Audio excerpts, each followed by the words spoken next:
Hello, everybody. Welcome to a new episode of Rebreak Radio. This is a long time in the making. The last episode was recorded in May of 2018.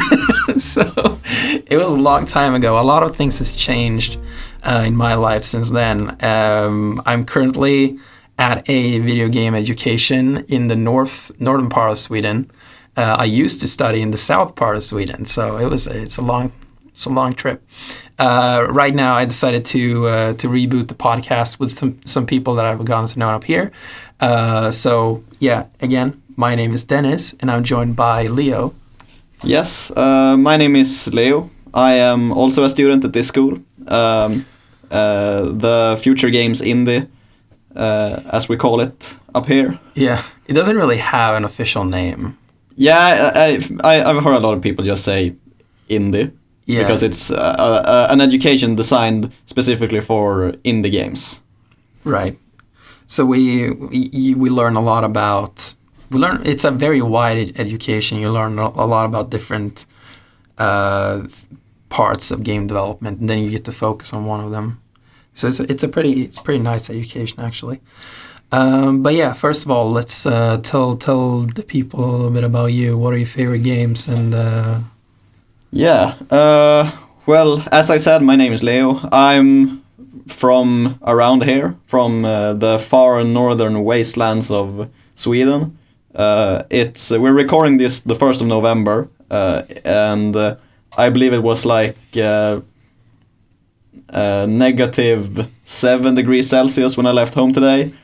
And there's like... yeah, my watch says -11 right now. Yeah, it's very cold up here, as you might imagine, in the northern parts of Sweden. But it's okay, it's livable. Anyway, my absolute favorite game of all time is Final Fantasy IX. I'm a big fan of RPGs in general. Great fit for this podcast. Yeah. We complement each other in our tastes, I feel. Yeah. Which is it's quite fun actually to discuss things like this with Dennis. So yeah, anyone who has listened to any of the shows that I've been on before knows that I do not like RPG elements at all. Yeah, and I love them. So, shall we get started with the business? Yeah, so immediately let's get into RPGs. So you've been playing The Outer Worlds. Yeah, I got The Outer Worlds. My brother bought it for me for my birthday. And I've been playing it this weekend and this week. And I really, really, really like it. For anyone who's played the Bethesda published Fallout games,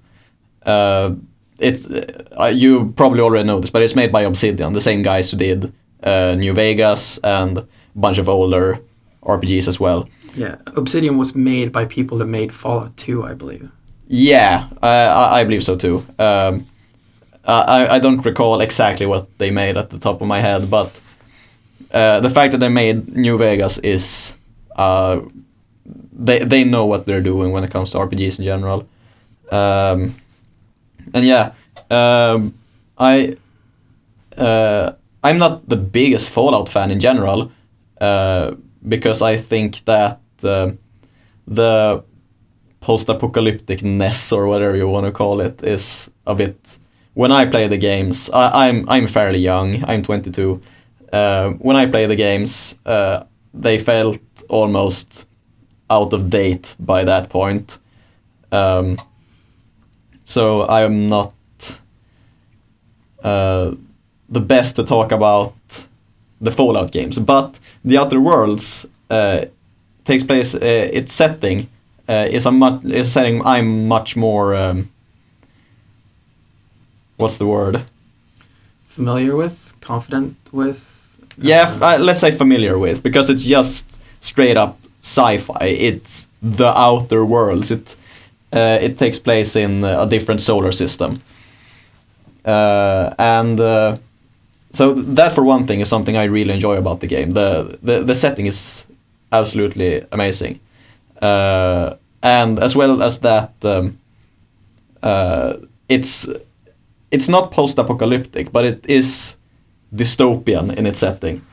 It takes place in a capitalist dystopia, which is not very usual in games, which I felt personally as a breath of fresh air a bit. There's a lot of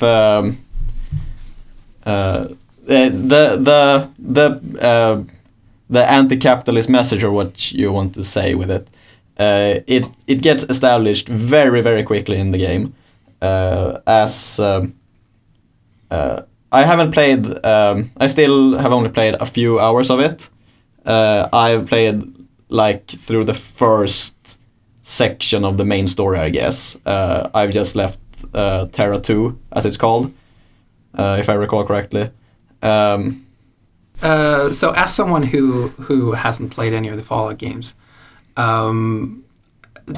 New Vegas is the one that I've heard most of the great things about, and it sounds like a very interesting game.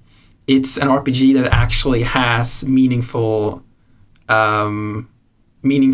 choices and effects on its world, and that's the one out of the entire Bethesda line of games, or Bethesda Softworks line of games. I've played Doom, that I've been most interested to play. So when I heard about the Outer Worlds, which is basically, from what I've heard, like a spiritual successor to New Vegas, I was intrigued to hear about it, and I've been kind of like following it a little bit since.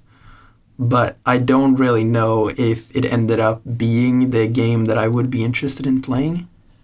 I'm actually not entirely sure if you would like it. I mean, one thing I do like about it is that it's shorter than a lot of other RPGs. I've heard that it's about 30 hours. Yeah, I mean, most, especially Western RPGs, are very focused on the actual world itself. I believe the main quest is about 30 hours or something. I'm 10 hours in, I believe. But I also done a lot of side quests while doing the main quest. But yeah, I don't think you would really like it, simply because of the fact that it's very heavy on the RPG elements, much more so than the Fallout games. And the Fallout games are already, the Bethesda Fallout games are already pretty heavy on the RPG. This game has the numbers, the numbers with a capital N, when you hit an enemy, and it has critical hits and not exactly skill trees, but you select perks when leveling, and when you level, you get like 10 stat points, so you can level up 10 different things each level. It's very, very heavy on the RPG. What I do believe, though, is that I think the game is worth playing solely because of the storytelling, which is not really akin to any of the Bethesda games, as there's a speech skill in the game, like there are in many RPGs, and I've never really seen it put to such good use as it has in this game. For instance, quite early in the game, you get you get a quest to retrieve a power regulator or something, so that you can make your spaceship fly again. And you do this by either diverting the power through a power plant, so it only leads to a city which holds a lot of people, but they live in a absolute hellhole. They think they have the plague, when actually the disease they have is just that they don't eat any vegetables. They think that there is some crazy disease, but it's literally just scurvy. They eat so unhealthily that they are dying, and it's so sad. But you get the option to either redirect the power there to save more people so that they may live, or you can redirect it to a botanical garden or something that's outside the city, where people have left the city in order to make a more agricultural life for themselves. When you do this, I can, full disclosure, I put the power back into the city because I felt that there are a lot of moral choices in the game, like there are in a lot of RPGs as well. I redirected the power to the city because I felt that would save the most amount of lives or something. But then, through the very clever usage of the speech skill, and I'm not saying that my usage of it was particularly clever because it wasn't very difficult, but the game presented it in such a way that you could get the best of both worlds by simply by talking to the people involved. This city has is not really a mayor, but the city is owned by a company, and he's the highest ranking employee of that company, and he lives in the city. And you get the option to talk him into leaving the city, even if you redirect the power to them. And by doing that, what you need to do is you need to tell them why they are getting diseased and how the people outside the city aren't getting diseased.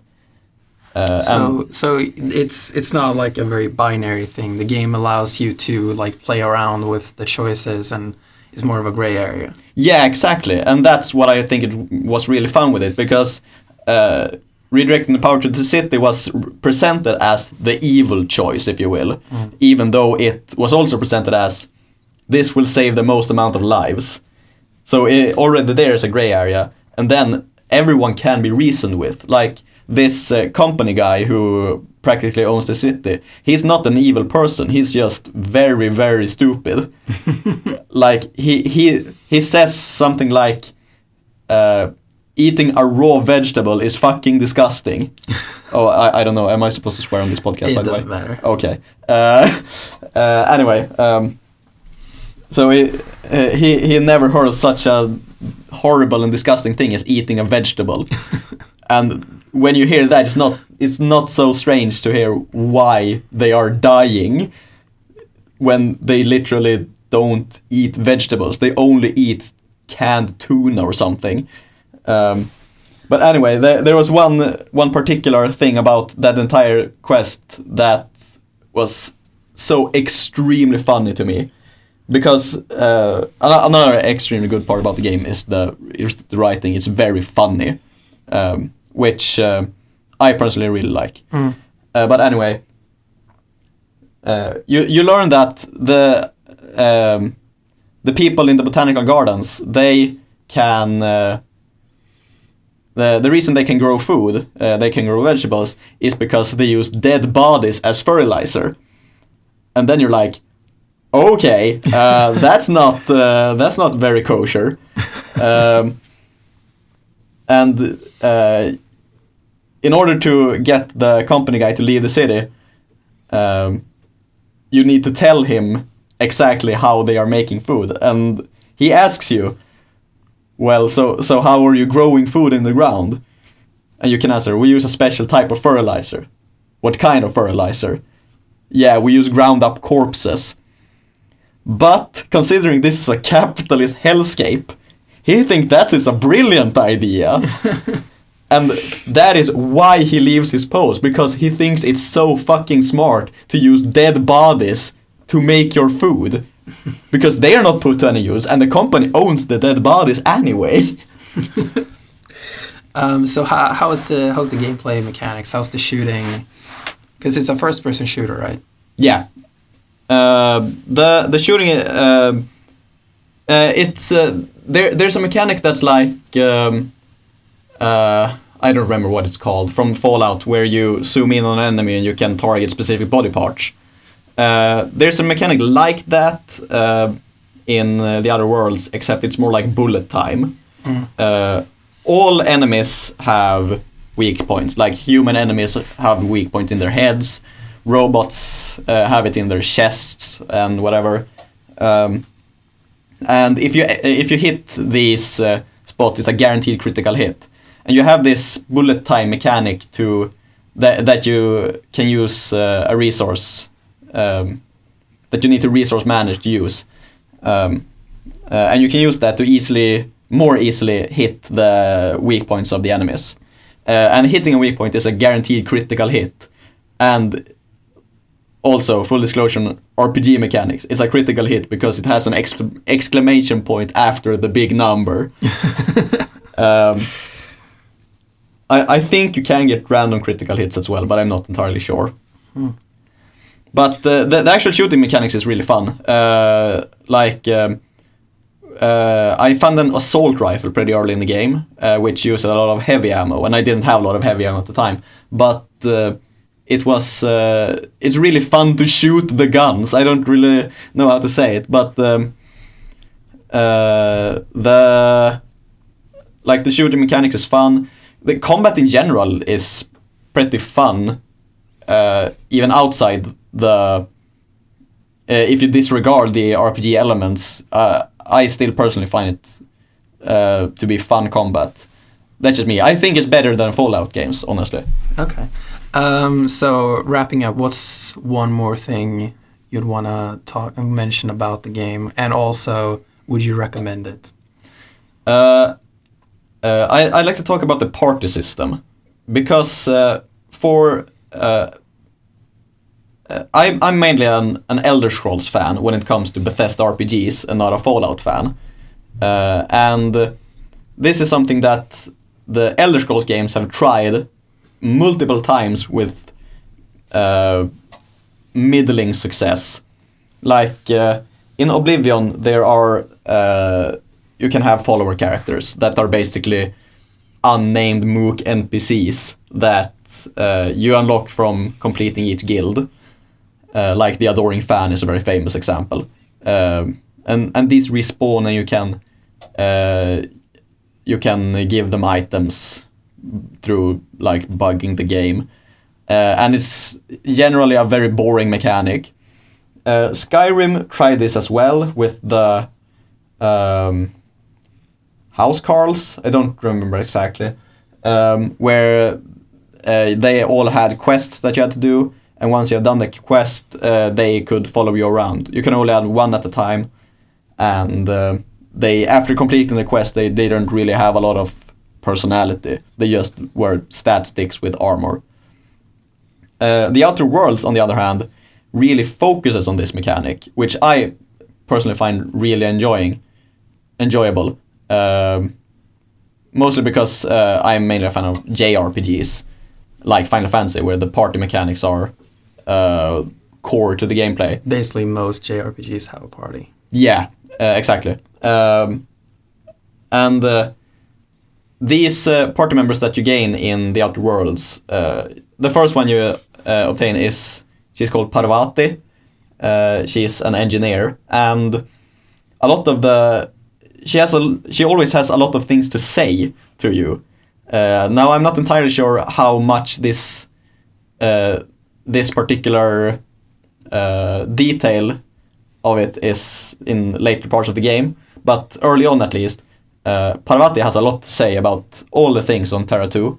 And sometimes just when progressing the quest or finding new people, she gains new dialogue options that you can use if you just talk to her to increase your speech skill or whatever.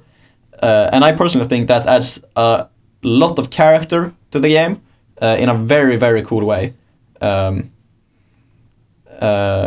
also they work still as in Skyrim and Oblivion, like you can give them things like armor and weapons, and they have stats and whatever. But I think it's a very cool and personalized way of doing it. Cool. So, would you recommend it to people? Yeah, definitely. I think it's a really good game. If you like Western RPGs, you really, really should try it. If you just like RPGs in general.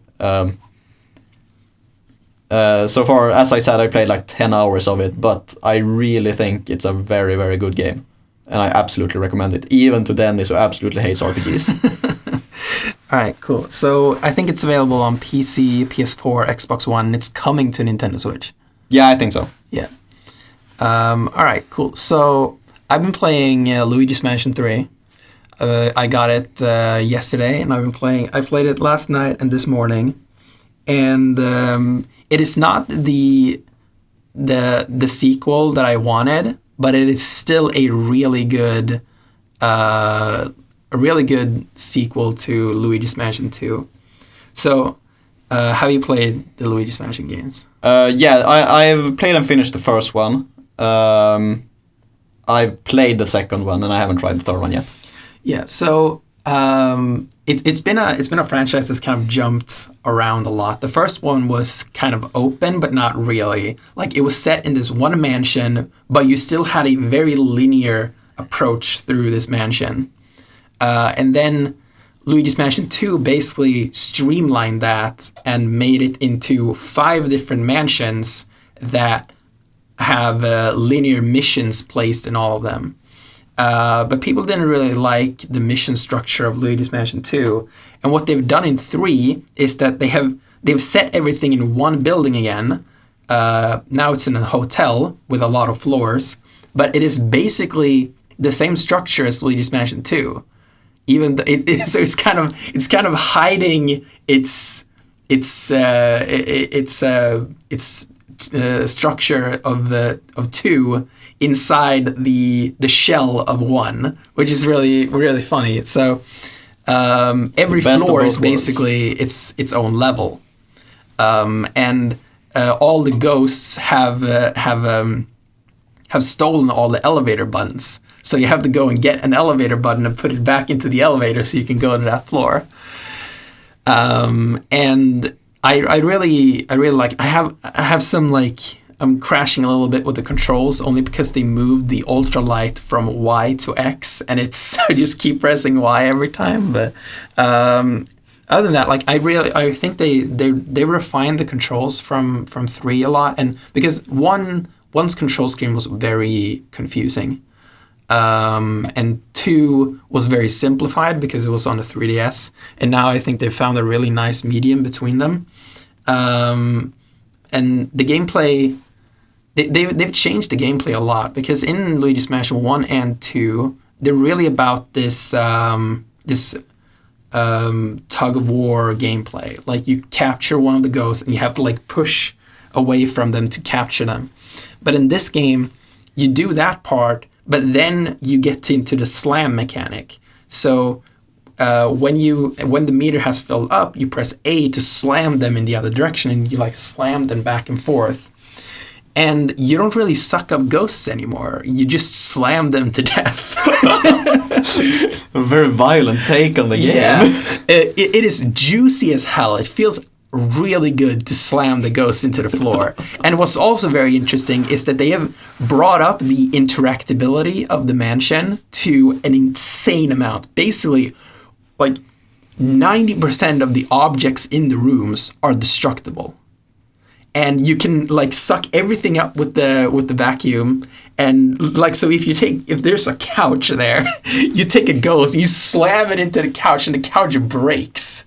There is so much interactability in the world. It's actually really impressive for being on the Nintendo Switch.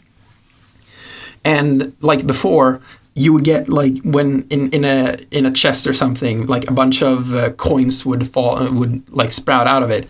In this one, it's like coins, and there's, like, some notes, like, there's, like, paper or whatever. So it's always, like, more items than before. And also, there's always, like, stacks of money just hidden everywhere. But, like, I really love the beginning of the game. In all the other ones, you've been thrown straight into the scary mansion. In this one, you get to go to this hotel with Mario, Peach, and Toad. And you're playing as Luigi, obviously. And you get to, like, take in this beautiful hotel first, and you see, like, you can interact with Mario and Peach just, like, standing around. So Mario has found this, like, dessert table with, like, a cake on it. He's like, ooh. He's like really loving the cake, so you can go up and like talk to him. And then you can find Peach standing over like in a corner watching the Toads carrying all her bags. And then you go talk to Toad, and he's like, "Yep, Peach sure didn't forget to pack anything." Yeah, Peach didn't pack anything. So yeah, it's really nice. And then when you go up to your room, Luigi and Mario says night night to each other. It's really adorable. It's like night night. And then like you can like go around your room, you can go to the bathroom, you can look at at everything. It's really the amount of detail in the game is insane. It's really, and I would say this is the prettiest game on Nintendo Switch. That's a statement. The games on Nintendo Switch are in general very, very pretty. The ones Nintendo make, at least. Yeah, it looks it looks incredibly good. And then like you go into bed and Luigi picks up a book to read it. He opens it and just falls to sleep immediately. It's great. And then you're introduced to King Boo. So King Boo is like the big villain of the Luigis Mansion series. And King Boo is like legitimately terrifying in this game. Like when you meet him, you can see like on the frame of the screen, Luigi takes up like a little bit of a corner and King Boo is like towering over him. He's massive and his eyes are glowing and everything. He's like actually really scary. And all the animation and everything is great. And there's actually like quite a few cutscenes as well. It doesn't really like this game is developed by Next Level Games in the US, and it definitely doesn't feel like a Japanese game. You can definitely see the Western influences in this game in a good way, which like results in this like usually Westerners want a lot more cinematic experiences in the game, even in a game like this, and you don't usually see a lot of that from Nintendo. So it's very interesting in that way, and as I said, the animation is incredible. It's really well animated and everything, and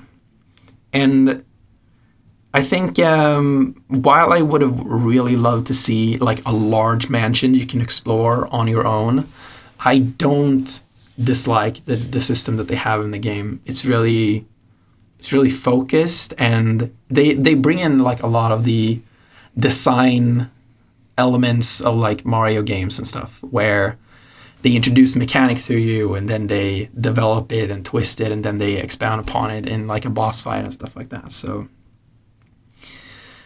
yeah, it's a great game. Good game. Or I shouldn't say that, I actually played it. But would you recommend it to my numbers addicted brain?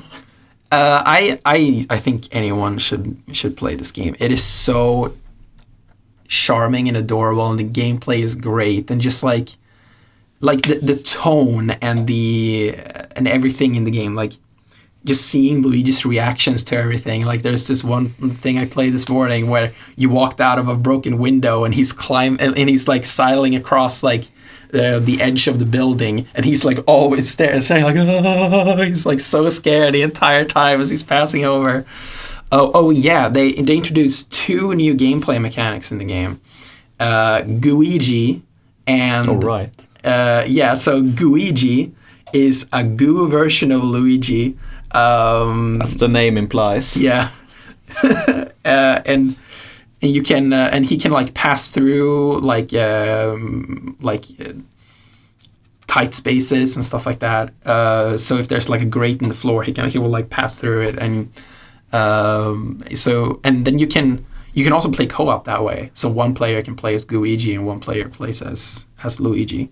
But then you can also just place him out by yourself. And they put in a lot of really clever puzzles with that.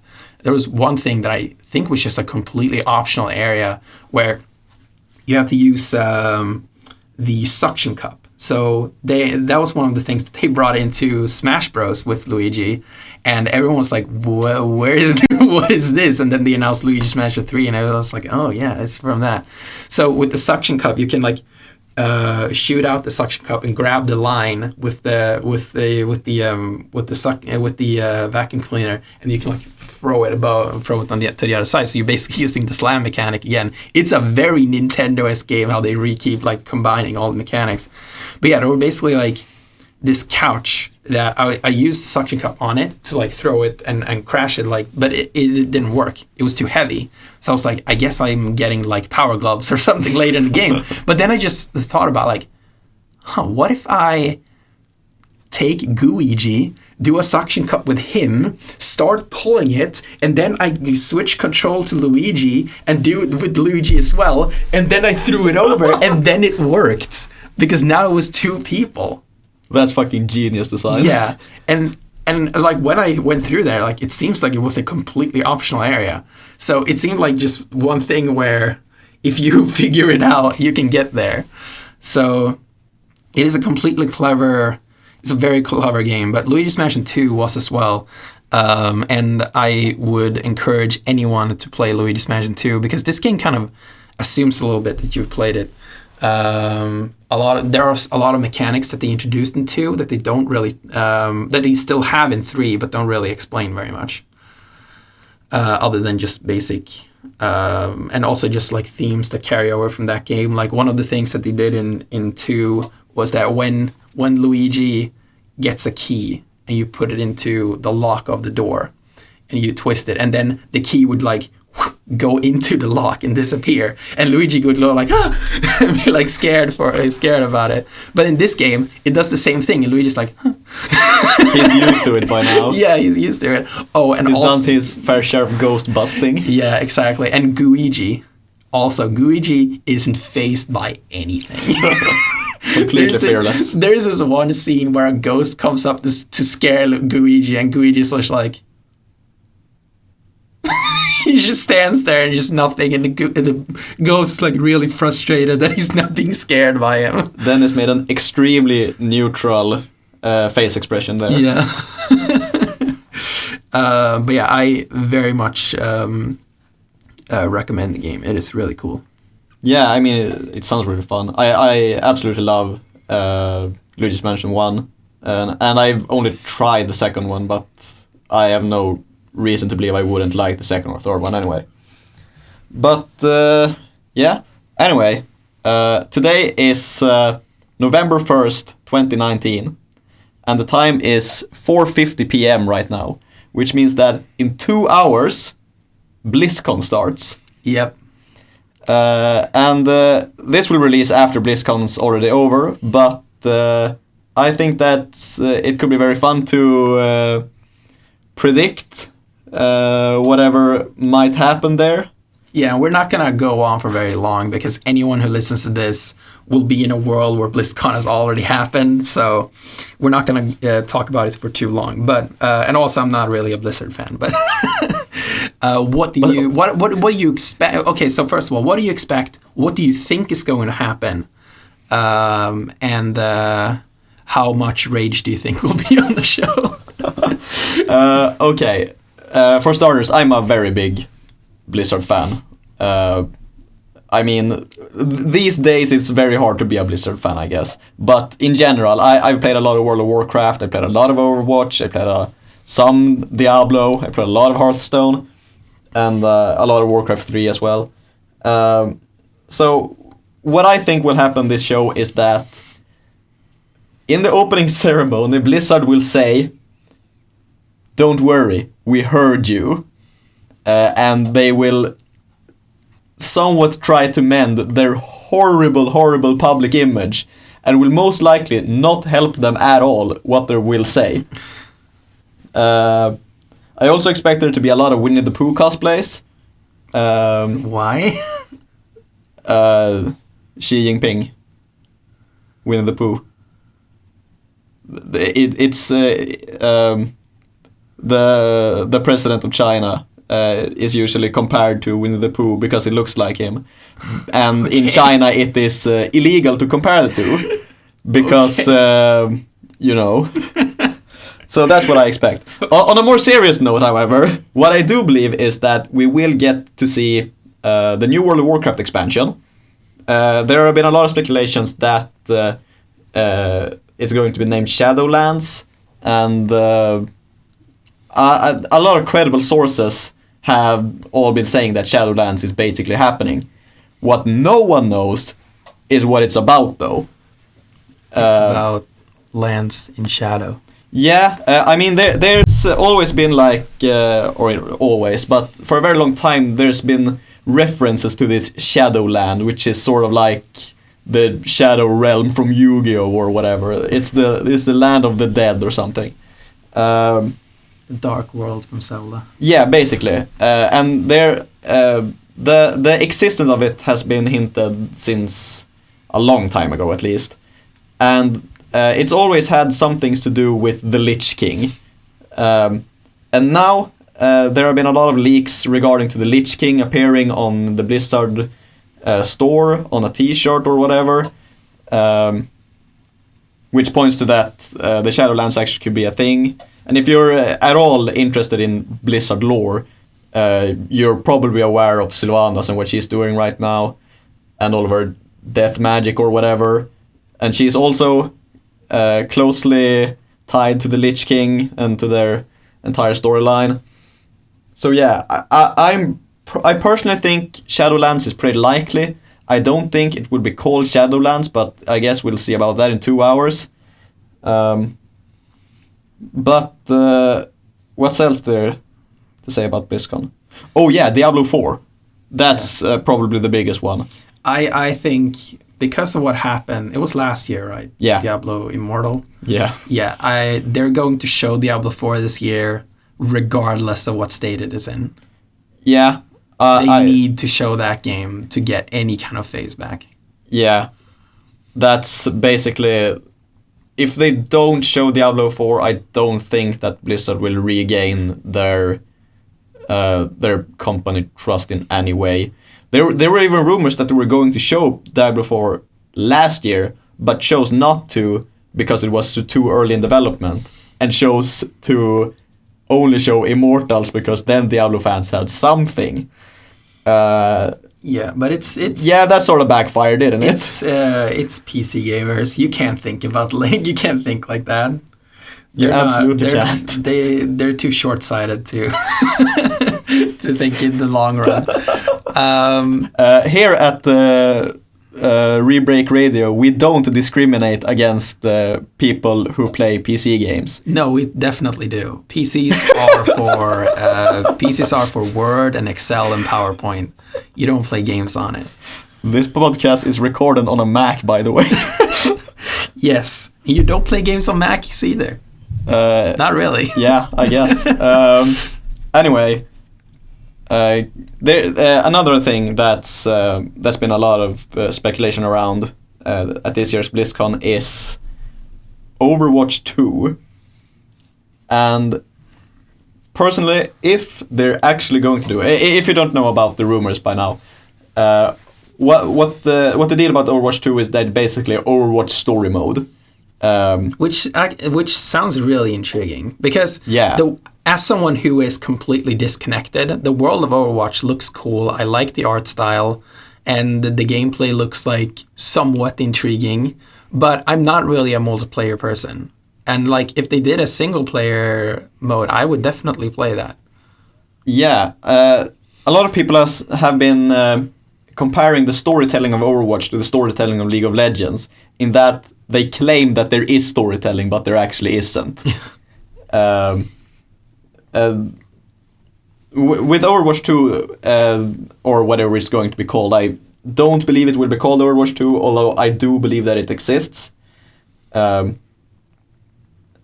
It's basically, they finally have an outlet to actually tell the story that they always claim is such a vital part of the game, when everything that's been told in the story in the entire game can be condensed to a 20-minute long summary.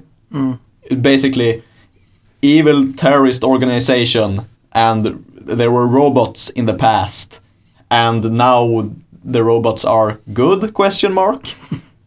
And there is a monkey with an electric cannon. And that's basically the story of Overwatch. So, what's one thing that you would really like to see, but you don't necessarily think is going to happen? One thing I personally would really like to see is a new strategy game. I definitely don't think we're going to get Warcraft 4 ever. Especially now that we are getting Warcraft 3 Reforged, which I am extremely hyped about because it's one of my favorite games of all time, and it looks really good. I'm Blizzard, if you're listening, please give me a beta invite. But I would really like to see StarCraft 3. I don't think we will though, but it's one of my pipe dreams. Also, Diablo 4 is also one of those that I think we will see a new Diablo that isn't Immortals. If it is Diablo 4, which is probably would be, that would make me extremely happy. What about Overcraft? What would that even be? Would that just be Overwatch strategy game? Yeah, it's near future strategy. Yeah, okay, I would definitely want to see that too. Because I really like strategy games. And I really like Overwatch. What about Warwatch? Okay. I guess that would be the Warcraft FPS. Yeah. Because I also really like to see that, I guess. Diablo Watch. Don't spoil the games that I intend to make. Yeah. All right. So, what is the level of hype for BlizzCon? I'd say it's. I have fairly low expectations, but at the same time, but that's mostly because of the state that Blizzard is in right now. But at the same time, I know that every other BlizzCon tends to be really hype. The one 2 years ago was really hype. The one last year was not hype. So therefore, it's easy to assume that this year will be hype. And considering how practically the entire first day of the convention, every panel was listed as coming soon, like there's nothing we know about. And that actually gives me some expectations. But I'm very hesitant to believe in anything. I don't want to be disappointed again. So, what if, after they've shown Overwatch 2, they announce that Tracer is coming to Smash? That would be very cool. I personally would be slightly disappointed just because I didn't predict the 5th DLC fighter correctly. That being said, the only one I predicted was Joker. But I'm still holding out for Crash. I'm still holding out for Sora. That's not gonna happen. Yeah. There's too much legality behind that character. Yeah, this got them by the balls. Sakurai would never want to have Sora in the game unless he could get all Disney properties along with him. Yeah, because he's probably. he's very adamant about representing characters correctly, especially these days. Like how basically every new character has a gimmick because they need to be like representative of their franchise, stuff like that. So yeah, I don't think we would see Sora unless Disney is in on the deal as well. Yeah, I think I'm pretty sure that Disney owns the rights to Sora as well. Like, possible, I think Disney's pretty much got the entire Kingdom Hearts franchise on chokehold. That's why if you played Kingdom Hearts 3, while the entire song "Let It Go" was in the actual game, and there was a cutscene, and Goofy was there. What do you mean? That's exactly how the movie happened. It was so extremely surreal. But I guess whatever. That being said, if they actually get Sora and the best case scenario is if, like, in the final Smash or something, Donald and Goofy comes around to perform the Trinity Limit or something. I personally would think that would be really, really, really fun. And I really like Kingdom Hearts, so that's why then I we really would want get Sora. a game with both Banjo and Goofy, and they basically sound the same. Yeah, Yeah. I guess. All right, so now it's time for the pitch. Yes. So I'm not necessarily going to pitch one game. I'm going to pitch 2 smaller games. One of those, and this is all, so recently we've had Mario Kart Tour on mobile, and that was pretty much a crash and burn. And before that, we got Dr. Mario World, which was a legitimately really good puzzle game, but no one played it because it was too original. Yeah. And Unlucky. And both of these were playing around with free-to-play mechanics that no one in our sphere likes. So there are 2 Nintendo mobile games that I don't understand how they haven't made yet. And the first one is Nintendogs Mobile. Yeah. Let's be honest, like, that would sell like hotcakes. Who does not want to have a cute little dog or a cat on their phone to take care of? In the same level of detail and stuff that you did in Nintendogs on DS and 3DS. Have you played any of those games? Yeah, I played both of them, actually. I'm not even a dog person, and I fucking love those Same games. here. I don't care about pets, but I played those games. Yeah, I don't know how I haven't thought of this earlier. Like, Nintendogs for phones is basic. Yeah, why haven't they made that? It is so obvious. Yeah, it's like printing money. And then you would also have like a Pokemon Go aspect to it, because the game, in both of the games, you could go out on a walk with your pet. Yeah. Like, you could do like AR stuff and like walk around and literally walk your pet. Oh my god, that's so sad but so fun.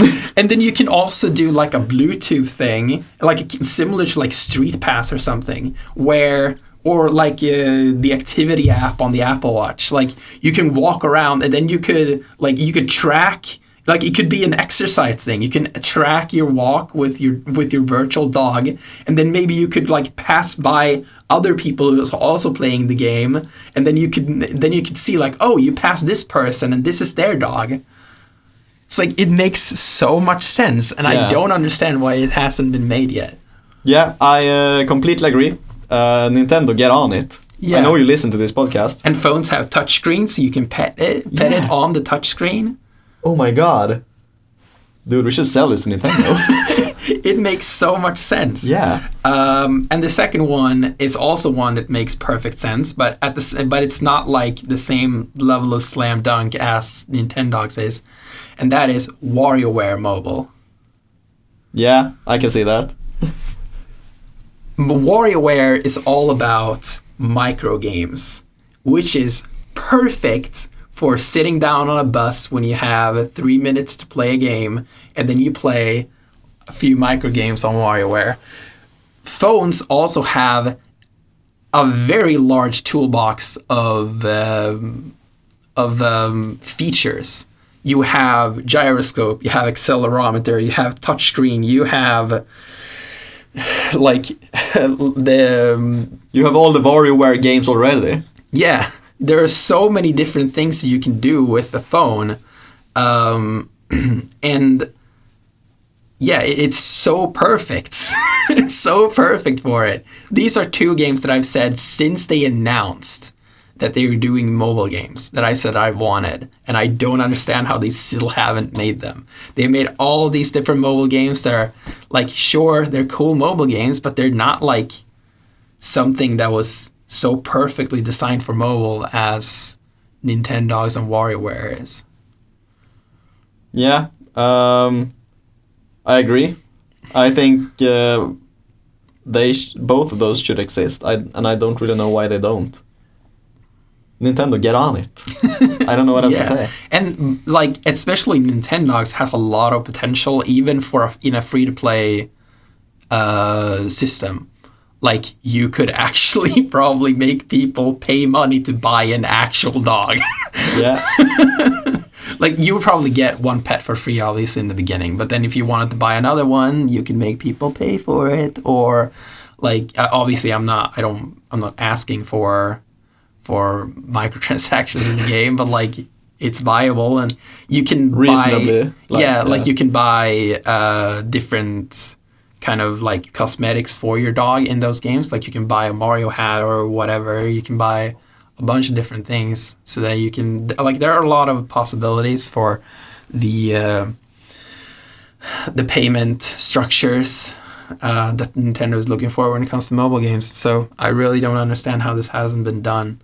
And it would really, I think, also grab like a female audience like crazy. Yeah. Which is something that Nintendo wants to have more games to fit with as well. I think that's probably why they did Animal Crossing Pocket Camp. But Animal Crossing is very popular with women in the U.S. Yeah. But Animal Crossing Pocket Camp was a huge failure. Was it though? Yeah, no one plays it anymore. Fire Emblem Heroes. Anymore, I guess. Fire Emblem Heroes was huge, and people still play it, and it was Fire Emblem. Yeah, but Fire Emblem is... Every Fire Emblem fan in the world thinks that Fire Emblem is a niche game. It is not a niche game. It is not anymore, but it's still like, if you look at Fire Emblem, it does not feel like a game that would reach a mainstream. Yeah. And it is still Nintendo's most popular mobile game. Yeah, okay, that's true. But it still isn't a niche game, though. Yeah. It is their most popular mobile game because it's one of their most popular franchises. Yes. So yeah, what is there anything that any Nintendo game that you would like to see on mobile? There was one. No, I don't recall. Sad enough.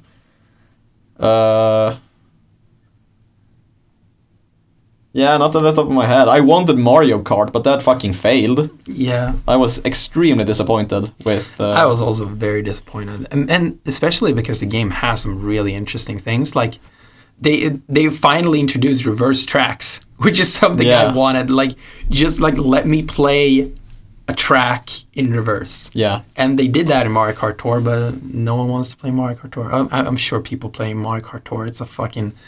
It's a shameless free-to-play game, so obviously it's going to be popular as hell. Yeah. But yeah, I don't really know. I don't know if they released numbers or anything. And that subscription fee is fucking crazy. Yeah.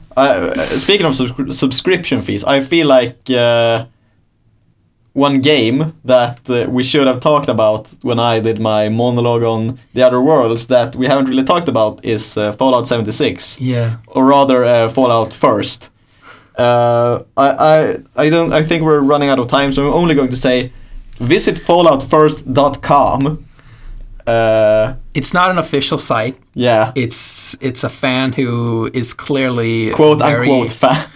Yeah, who's clearly not very happy about it. Yeah, he has all rights to not be happy about Fallout First, though.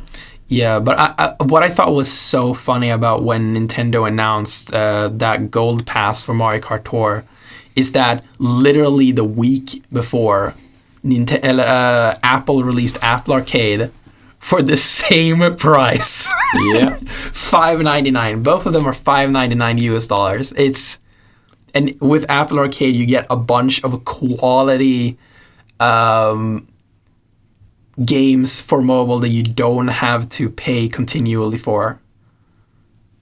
Yeah, unlike Mario Kart Tour. Yeah, with Mario Kart Tour, you get a super greedy mobile game that is still going to be greedy even if you pay for the Gold Pass. Yeah. It's really sad. Yeah. I remember the days when we thought about Nintendo as a quality company. I mean, we Yeah. still do. Obviously, we talked about Luigis Mansion 3 being a really good game. Yeah. But yeah, I think that's pretty much it for this episode. Thank you for listening. Where can people find you? I have a Twitter. I mostly post things in Swedish though. It's at L Alkberg. That's LALKBERG. I'm going to be so ashamed if that's not my actual Twitter handle. But yeah, follow me there. I occasionally post about video games as well. And I retweet a lot of... oh, that's my iPhone alarm. That was our timer to make sure we ended this podcast in time. Yeah. And we're pretty much on time. Yeah. So yeah, you can find me at Dennis_Lofgren on Twitter. I am still active on Twitter. I still talk a lot about video games and Taylor Swift and Yeah, you do. yeah. I would imagine that you've gotten like exponential amount more tweets about Taylor Swift in your Twitter feed since you started following me. Most definitely, yes. Cool. All right. So thank you for listening, and we'll see you again hopefully next week. I'm trying to get this into a weekly thing, so we'll see you. Bye-bye. Bye.